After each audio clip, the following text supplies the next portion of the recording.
ఇంగ్లీష్‌లో మాట్లాడాలంటే భయమా? మీలాంటి వాళ్ళ కోసమే spoken English personal training classes వెంటనే జాయిన్ అవ్వండి. Welcome to our channel. ఈరోజు నాతో పాటు రమ్మగారు ఉన్నారు. నమస్తే రమ్మగారు. నమస్తే జయ. రమ్మగారు, పిల్లలకి స్టోరీలు చెప్పేటప్పుడు అనగనగా ఒక ఊరుంది, ఒక ఊరిలో పేదరాశి పెద్దమ్మ ఉంది అని ఒక స్టోరీ చెప్తూ ఉంటాం. అసలు ఈ పేదరాశి పెద్దమ్మ ఈ వర్షన్ ఎలా వచ్చింది, మీకు అసలు ఐడియా ఉందా? పెద్ద ఐడియా లేదు, నాకు కూడా కథలే తెలుసు. పేదరాశి పెద్దమ్మ అంటే ఇప్పుడు పేద రాశి పెద్దమ్మ. పేద రాశి అంటే చాలా బీదది అనే అర్థం వచ్చేలాగా వినపడుతుంది. ఆహా, ఓ మరి అంతే కదా, పేద రాశి. ఓకే. అయితే ఈవిడ చాలా బీదది, కానీ ఆవిడ మంచిది. అయితే ఈవిడ ఏంటంటే చుట్టుపక్కల ఆ పై ఊళ్ళ నుంచి, ఆ ఊళ్ళ నుంచి, ఈ ఊళ్ళ నుంచి వచ్చే జనాలు ఇవన్నీ పాతకాలపు కథలు కదా.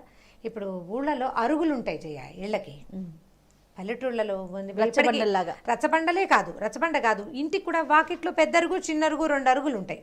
ఈ అరుగుల మీద కూర్చుని సాయంకాలం లోకాభిరామాయణం మాట్లాడుకుంటారు. బాటసార్లు ఎవరైనా ఊళ్ళోకి వచ్చారనుకోండి, ఎవరో ఒకళ్ళు ఇంట్లో ఒక ముద్ద తిని, లేదా వాళ్ళు మోసు తెచ్చుకున్నదే తిని ఈ అరుగుల మీద పడుకుంటారు. ఈ అరుగు మీద పడుకుంటానండి, ఎవరి అరుగు మీదైనా పడుకోవచ్చు. పాత రోజుల్లో అలా ఉండేది. మీరు పాతకాలపు ఇళ్ళని చూస్తే వాకిట్లో ఓవైపు చిన్న అరుగు, రెండో వైపు పెద్ద అరుగు. మా ఇంట్లో కూడా ఉండేవి పెద్ద పెద్ద అరుగులు. ఈ అరుగు ఉంటుంది. అయితే ఈ దారిని పోయేవాళ్ళు ఇప్పుడు సాయంకాలం అయ్యేసరికి ప్రయాణాలు చేయలేని రోజులు కదా. అంటే రాత్రిళ్ళు ప్రయాణం చేయాలంటే అడవులు, చిట్టడవులు, చీమల దూరని చిట్టడవులు, కాకులు దూరని కారడవులు ఉండేవి 2 ఊళ్ళకి మధ్యలో. ఏం ప్రయాణం చేస్తారు? రాత్రిళ్ళు ప్రమాదాలు కదా. చీకటి పడేసరికల్లా ఏదో ఒక ఊరు చేరిపోయేవాళ్ళు. కరెంటు అవి లేని రోజులు కదా. ఆ చేరిపోయిన ఊళ్ళో వీళ్ళు ఏదైనా ఒక ముద్ద అక్కడ వచ్చేటప్పుడు రొట్టెలో పిండో సత్తుపిండో తెచ్చుకుంటే, లేదా 2 గుప్పెళ్ళు బియ్యం తెచ్చుకుని, ఒక గిన్నెలు తెచ్చుకున్నారనుకో, ఏదో ఒక చోట 2 రాళ్ళు పెట్టి కాస్త మంట వెలిగించుకుని కాస్త 2 గింజలు ఉడకేసుకుని ఏదైనా పచ్చడి వేసుకుని తినేవాళ్ళు ఒకటి. లేకపోతే ఈ ఊళ్ళల్లోనే బాబు ఏదైనా కాస్త అన్నం దొరుకుతుందంటే, ఏ ఊరు ఏమిటి, ఎవరు మీ ఫలానా వాళ్ళు తెలుసా, ఇలా మాట్లాడి ఏదో 2 ముద్దలు అన్నం పెట్టేవాళ్ళు. ఇది చీకటి పడేసరికి భోజనాలు అయిపోయేవి 7 గంటలకల్లా. ఆ తర్వాత ఏం చెయ్యాలి? కాస్త 9 దాకా అయినా ఏదో ఒక మాట మంతి ఆడుకోవాలి కదా. ఈ మాట్లాడే సందర్భాల్లో ఈ అరుగుల మీద చేరిన జనం లోకాభిరామాయణం మాట్లాడుకునేవాళ్ళు రచ్చబండల దగ్గర. అక్కడ ఈ పేదరాశి పెద్దమ్మ అరుగు మీద కూర్చుంది. పెద్దవాళ్ళు ఏమి సాయంకాలం అయ్యేసరికి పెద్దవాళ్ళకి పని ఏమి ఉండదు. సాయంకాల పనులు పెందరాళ్ళే అయిపోయేవి పల్లెటూళ్ళల్లో. మేము కూడా అంతే చేయం, మాకు కూడా అలాగే అయిపోయేవి. ఎవరెవరికి మాకు కూడా అయిపోయేవి, మా ఊరు కూడా అంతే అని చెప్తారో చూద్దాం. అయితే ఈ చీకటి పడిన తర్వాత ఈ పెద్దమ్మ వాకిట్లో కూర్చునేది కదా. వారా వీరా చుట్టుపక్కల జనాలు చేరి, పెద్దమ్మ ఏమిటి సంగతులు, మీ ఊళ్ళో మీ చిన్నప్పటి సంగతులు ఏమిటి, ఏదైనా ఒక కథ చెప్పు అని అడిగేవారేమో. అప్పుడు ఈ పెదరాశి పెద్దమ్మ కథ సినిమా కూడా ఒకటి వచ్చింది. సినిమా అంత జెన్యున్ థింగ్గా అయితే నేను అనుకోను. ఈవిడ చెప్పే కథలే బాగా ప్రముఖమైనవి. ఏదో ఒక ముద్ద ఉడకేసుకుని తినేది. చీకటి పడేసరికి పెద్దవాళ్ళకి ఆహారం పెద్దగా అవసరపడదు, ఏదో తినేవాళ్ళు. ఈ వచ్చిన వాడు తెచ్చుకున్నది ఏ శనక్కాయలో, ఏ బఠానీలో 2 గింజలు ఆ మామ చేతిలో వస్తే పెద్ద ఆవిడ అక్కడ కూర్చుని పాతకాలపు కథలు, రాజుగారి కథలు, రాజుగారి అమ్మాయి సంగతి, ఫలానా ఊళ్ళో రాజుగారు, అట్లా కథలన్నీ చెప్తూ ఉండేది. ఈ ఒక్క ఆవిడకే ఈ కథలన్నీ ఎలా తెలుసు అంటే, పై ఊళ్ళ నుంచి వచ్చిన జనాలు అక్కడ కథలు ఈవిడికి తెలియజేసేవాళ్ళు. ఆ కథని ఈవిడ తన దగ్గరకు వచ్చిన వాళ్ళకి తెలియజేసేది. మన పాతకాలం కథలు ఎలా క్యారీ అయ్యేవి? అప్పుడు ఇన్ని పుస్తకాలా, ఇన్ని ప్రింట్లా, యూట్యూబ్లా ఏమున్నాయి? ఏమీ లేవు కదా, మీడియా లేవు కదా. ఒక నోటి నుంచి ఇంకొక నోటికి. అవును. ఇట్లా ఈ పేదరాశి పెద్దమ్మ చెప్పే కథల్ని చాలా జానపద కథలు హెచ్చుగా ఉండేవి పేదరాశి పెద్దమ్మ కథల్లో. మనం కూడా కొంతమంది ఇంట్రెస్టింగ్గా అడుగుతూ ఉంటారు, పేదరాశి పెద్దమ్మ కథలు చెప్పండి. అవును, వీళ్ళు వెంబడి చెప్దాం. ఇవాళ ఒక చిన్న కథ వినండి. ఈ పేదరాశి పెద్దమ్మ ఒకరోజు సాయంకాలం ఇలాగే అరుగు మీద కూర్చుంటే ఆ దేశపు రాజకుమారుడు తన తాలూకు మంత్రి కుమారుడితోటి దేశాటనకి బయలుదేరాడట. ఈ దేశాటనకి బయలుదేరిన రాజకుమారులు వాళ్ళు ఏంటంటే, పట్టాభిషేకానికి ముందు దేశమంతా తిరగాలి రాజకుమారుడు. తిరిగి దేశంలో స్థితిగతులు, ఏ ఊళ్ళలో ఎలాంటి సమస్యలు ఉన్నాయి, ఎవరు రాజుకు విధేయులు, ఎవరు అవిధేయులు తెలుసుకోవాలి. ఊళ్ళల్లో ఉన్న మంచితనాలు, ఊళ్ళల్లో ఉన్న పద్ధతులు, సంప్రదాయాలు, నీటి వనరులు, నదులు ఎలా ఉన్నాయి, ఆనకట్టలు కట్టాలా, అవన్నీ తెలుసుకోవడం కోసమే దేశాటన. ఊరికే కథలు కాకరకాయల కోసం కాదు. ఈ దేశాటనకు వచ్చిన రాజకుమారుడైనా చీకటి పడే వేళకి ఏదో ఒక ఊరు చేరాలి, అక్కడ కూర్చోవాలి, పడుకోవాలి, ఏదో వాళ్ళు పెట్టిందే తినాలి, లేదా ముందు ఊరు నుంచి తమ క్యారీ చేసుకున్నది తెచ్చుకు తినాలి. అయితే ఈ రాజకుమారుడు, మంత్రి కుమారుడు ఈ పేదరాశి పెద్దమ్మ వాకిట్లో పడుకుంటే ఈ ఆజానుబాహువుగా ఉన్న కుర్రాడు, వాడి పక్కన తెలివిగా ఉన్న రెండో వాడు, ఇంచుమించుగా అంతగానే ఉన్నటువంటి ఆ రెండో కుర్రాడిని ఆవిడ గమనించింది. పెద్దవాళ్ళకి ముఖాలు చూడంగానే వీడు వీధి అని తెలిసిపోతుంది, ప్రపంచాన్ని చూడడం వల్ల. మనకు తెలియకపోవచ్చు, పెద్దవాళ్ళకి లోకం చూసిన వాళ్ళకి అవును. వీడికి ఇలాంటి లక్షణాలు ఉన్నాయి, వీడు ఏ రాజకుమారుడు అయ్యి ఉండొచ్చు అని ఊహించగలిగిందనమాట ఆవిడ. అప్పుడు నాయన ఏ ఊరు ఏదంటే ఏదో ఫలానా ఊరు అది ఏదని చెప్పి ఈ ఊళ్ళో ఉన్న విచిత్రం ఏమిటి, వింత ఏమిటి, విడ్డూరం ఏమిటి అని కనుక్కున్నారు. కనుక్కుంటే మా రాజుగారు అమ్మాయి చాలా అందగత్త, ఆ అమ్మాయి పెళ్ళయింది, విచిత్రమైన పరిస్థితుల్లో అయ్యింది బాబు అని చెప్పింది. చెప్పేసరికల్లా ఏమిటి ఆ విచిత్రం, ఏం జరిగిందవ్వా సరిగా చెప్పమంటే, ఇక్కడికి దూరంగా ఉన్న రాజుగారికి ఓ కొడుకున్నాడు. అయితే అతనికి చాలా కాలం వివాహం కాలేదు. వివాహం కాకపోతే అబ్బాయి ఏం చేశాడు, వివాహం చేసుకోలే. ఆయనకి ఏమని ఉండేదంటే ఒక ఊహా సుందరి ఉందట అతనికి. తన ఊహల్లో ఉన్న అమ్మాయి దొరికితేనే పెళ్లి చేసుకోవాలని అనుకున్నాడు. ఊహలో ఉన్న పిల్లే కావాలి అతనికి. ఊహలో ఉన్న పిల్ల కావాలంటే ఏ పటం తెప్పించినా రాజకుమార్తెల పటాలు వచ్చేవి, ఏ పటం తెప్పించినా నచ్చదు ఈ అబ్బాయికి, నచ్చటల్లా. నచ్చకపోతే సరే ఏమైందట, కొంతకాలానికి అందరూ ఇంకెప్పుడు పెళ్లి చేసుకుంటావు, నువ్వు ఎప్పుడు పట్టాభిషేకం చేసుకుంటావు, పెళ్ళి అవ్వాలి, పట్టాభిషేకం అవ్వాలి అందరూ అడుగుతుండేవాళ్ళు. అయితే ఇతను ఒక రోజు ఏమైందట, ఏదో పక్క ఊరికే తన సిటీలో కాకుండా చుట్టుపక్కల టౌన్లలో గుర్రం వేసుకుని తిరుగుతుంటే ఒక చిత్రకారుడి ఇంటి వాకిట్లో, అంటే వాడు పటాలు అమ్ముతాడనమాట, బొమ్మలు వేసి అమ్మేవాడి వాకిట్లో ఒక పిక్చర్ కనపడింది అతనికి. ఆ కనపడ్డ ఫోటో ఏ పిక్చర్ అయితే, ఏ చిత్రాన్ని అయితే అతను చూశాడో అది అచ్చు అతని ఊహాసుందరిలాగానే ఉంది. ఉండేసరికల్లా ఇందుకి ఏమో ఈ పటం ఎక్కడిది, నువ్వు ఎక్కడి నుంచి వేసావు, ఎవరిని చూసి వేసావంటే, కాదండి ఇది కుంతల దేశపు యువరాణిది. అయితే ఈవిడ ఈ అమ్మాయి చాలా అందగత్తె, ఒక చిత్రకారుడు మన ఊరు వాడే, అన్ని దేశాలు తిరుగుతూ రాజకుమార్తెల ఫోటో బొమ్మలు వేసేవాడు. రాజుగారు, ఆ కుంతల దేశపు రాజుగారు అమ్మాయి పటం గీయించాడండి. గీసిన తర్వాత నా కూతురంత అందంగా లేదని ఆ పిక్చర్ని ఆయన తీసుకోవాలి. అంటే ఇంతకన్నా అందంగా ఉంది నా కూతురు అందం పూర్తి స్థాయిలో నువ్వు దింపలేకపోయావని అతన్ని పంపించేశాడు. అతను వచ్చేటప్పుడు ఈ పిక్చర్ని చేత్తో పుచ్చుకొచ్చి ఏదో ఒక ధరకి అమ్మి పెట్టమని ఇక్కడ పెట్టాడండి అని చెప్పాడు. అయితే ఈ కుర్రాడు ఈ పిక్చర్ని చూడగానే చాలా సంతోషం వేసేసింది. సరే నాకు దొరికింది కదా అని ఈ అమ్మాయి కుంతల దేశపు యువరాణిని తెలుసుకున్నాడు. ఆ కుంతల దేశంలోనే మన పేదరాజు పెద్దమ్మ ఉంది. ఈ యువరాణిని పెళ్లి చేసుకున్నాడు. పెళ్లి చేసుకుంటే సరే, పెళ్లి చేసుకోవడానికి అప్పట్లో ఏం చేసేవాళ్ళు, విదర్భ రాజ్యం ఎక్కడో ఉంది, కుంతల దేశం ఇంకెక్కడో ఉంది. ఈ వెళ్ళి వచ్చి ముందు రాజుగారు వెళ్ళి చూసొచ్చి, కుర్రాడు వెళ్ళి చూసొచ్చి, మళ్ళీ రాజుగారు వచ్చి ఈ గోలంతా ఎందుకని అబ్బాయిది ఒక పటం గీయించి అతని కత్తిచ్చి పంపించారు. కత్తిచ్చి పంపించారనమాట. అప్పట్లో కత్తికి బాసికం కట్టి పెళ్లి చేయడం ఒక పద్ధతి ఉంది.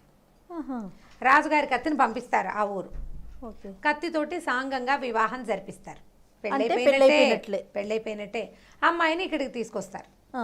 శాస్త్రోక్తంగా ఇక్కడ శాంతి కళ్యాణం లాంటిది ఏదో జరుపుకుని అమ్మాయిని భర్తకి అప్పచెప్పేస్తారనమాట. ఎక్కువ దూరం ఉన్న రాజ్యాల్లో ఈ పంథ నడిచేది. కత్తికి బాసికం కట్టి పెళ్లి చేసేవారు. ఈ రాజకుమారుడి తాలూకు చిత్రపటము, కత్తి రెండు కుంతల దేశానికి, అంటే మా దేశానికి వచ్చినాయి అని చెప్పింది పెద్దమ్మ. ఇక్కడికి వచ్చినాయి. వస్తే ఏమైంది, అమ్మాయి చూసింది, రాజుగారు చూసాడు, అబ్బో పిల్లవాడు చక్కగా ఉన్నాడు, బాగున్నాడు, రాజకుమారుడు, విదర్భ రాజకుమారుడు అనుకుని వాళ్ళు ఏం చేశారు, ఆ కత్తికే బాసికం కట్టించి పద్ధతి ప్రకారం పెళ్లి చేసేశారు. పెళ్లి చేసేసిన తర్వాత ఏం చేశారు, ఆ పెళ్లి కూతురు పేరు మంగళాదేవి. ఈ మంగళాదేవిని సర్వమంగళాదేవి అలా పిలిచేవాళ్ళు, మంగళ అని పిలిచేవాడు. ఈవిడ్ని ఆవిడ తాలూకు పరివారంతో సహా ఈ విదర్భ రాజ్యానికి పంపించారు. సైనికులు వాళ్ళు వీళ్ళు వస్తారు కదా. ఈ ఒక 5-10-15 రోజులు పట్టింది. ఇంకొక కొద్ది గంటల్లో వాళ్ళు ఊరు చేరతారనగా ఈ రాజకుమారుడు ఆగలేకపోయాడు. తన ఊహాసుందరిని చూసేయాలన్న ఉత్సాహంతో ఏం చేశాడు, అక్కడికి వాళ్ళు ఎక్కడైతే ముందు సాయంకాలపు విడిది చేశారో ఒక చోట విడిది చేసి మర్నాడు పొద్దున బయలుదేరి రావాలి కదా.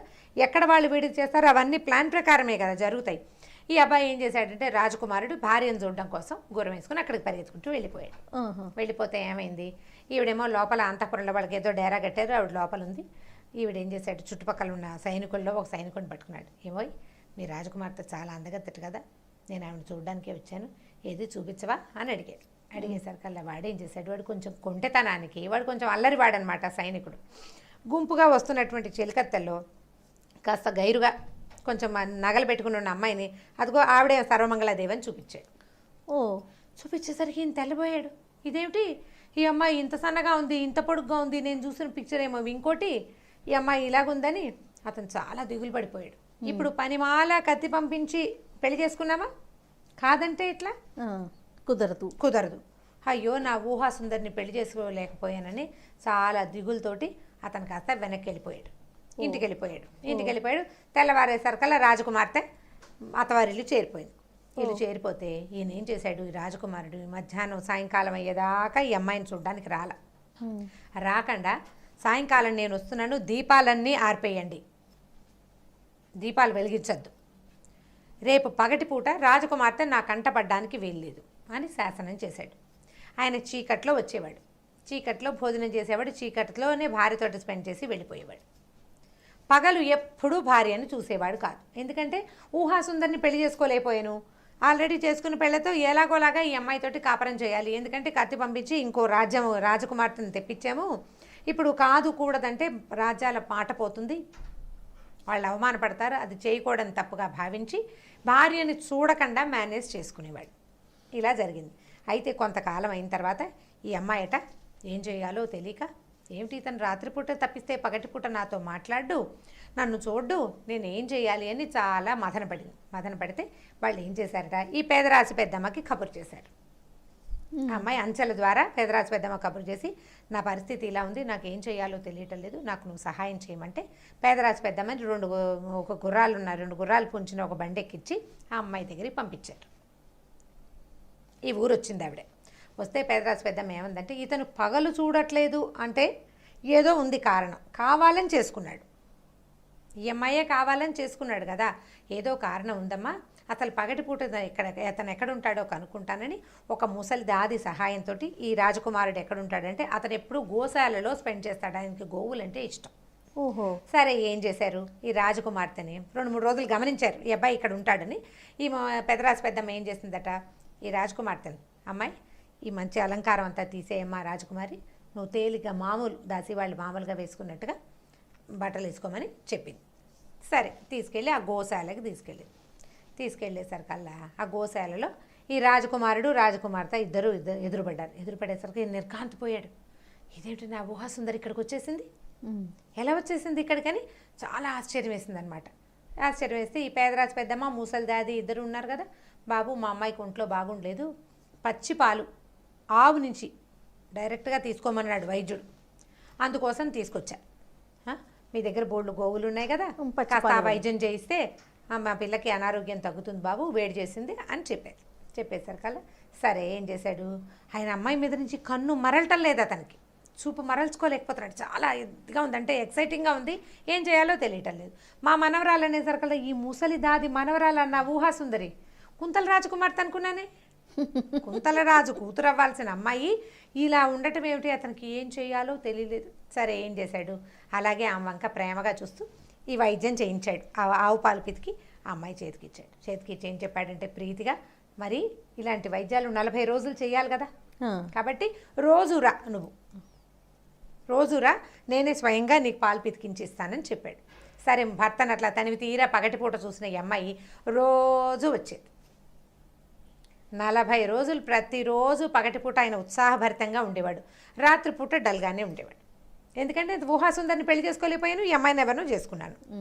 అయితే ఈ 40 రోజుల తర్వాత ఈ పేదరాజు పెద్దమ్మ ఏం చేసిందంటే, ఈ 40వ రోజున ఈ రాజకుమార్తె వచ్చే దారిలో 2 తుమ్మముళ్ళ మొక్కలు పట్టుకొచ్చి పడేసింది. అంటే తుమ్మ చెట్టుకి ముళ్ళు హెచ్చుగా ఉంటాయి, 2 కొమ్మలు కత్తిరించి తెచ్చి అక్కడ పడేసింది.